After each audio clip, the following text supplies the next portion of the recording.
Hey everybody, welcome back to One Question, Real Answer. I'm Steph Richter from sa.global, and in this series, we are tackling the questions that we hear most often from organizations navigating change and giving you honest answers based on real-world experience.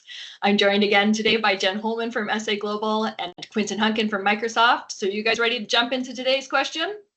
Let's do it. You got it. Awesome. Okay, where do people-powered firms over-engineer technology and pay the price later? I would say that service organizations are very complex. So there is this desire that they want to try and over-implement, consider every possible scenario, consider every billing exception, maybe every resource rule. And so when you implement like this, it creates systems that are harder to adopt, and then they're harder to change, and then as a result, they're harder to trust. So when I talk to some of the most successful organizations that I work with, there is a focus on the workflows that are happening every single day. They talk about how projects are staffed, how time and expenses are captured, and how delivery stays connected to finance. So because they have those processes well defined, they're able to keep them consistent. This allows then the platform to flex without having to have every exception break the rule. Mm-hmm.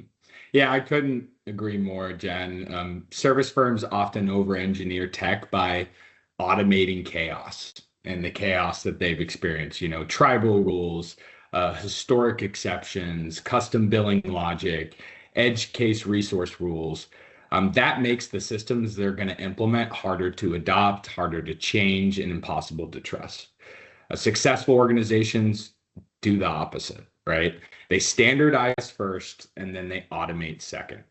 They lock in clean project delivery, predictable resourcing, and straightforward time and expense capture, and they keep their core processes consistent. Then let technology reinforce those behaviors.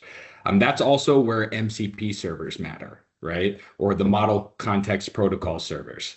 Instead of hard coding those exceptions into dynamics or custom workflows, MCP exposes governed tools that handle edge cases outside of the core. Your core stays clean and exceptions become modular and manageable.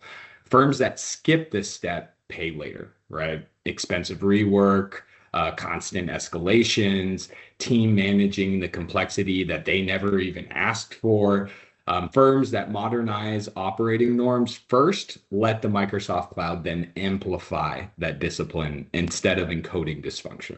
Yeah, I love that. And I mean, hopefully it gave you, our viewers, the opportunity to have a clearer, more practical perspective on today's topic. And that's really the goal of this series, clarity over complexity. If you want to explore what this could look like in your own organization, feel free to reach out to me directly. Thanks for tuning in.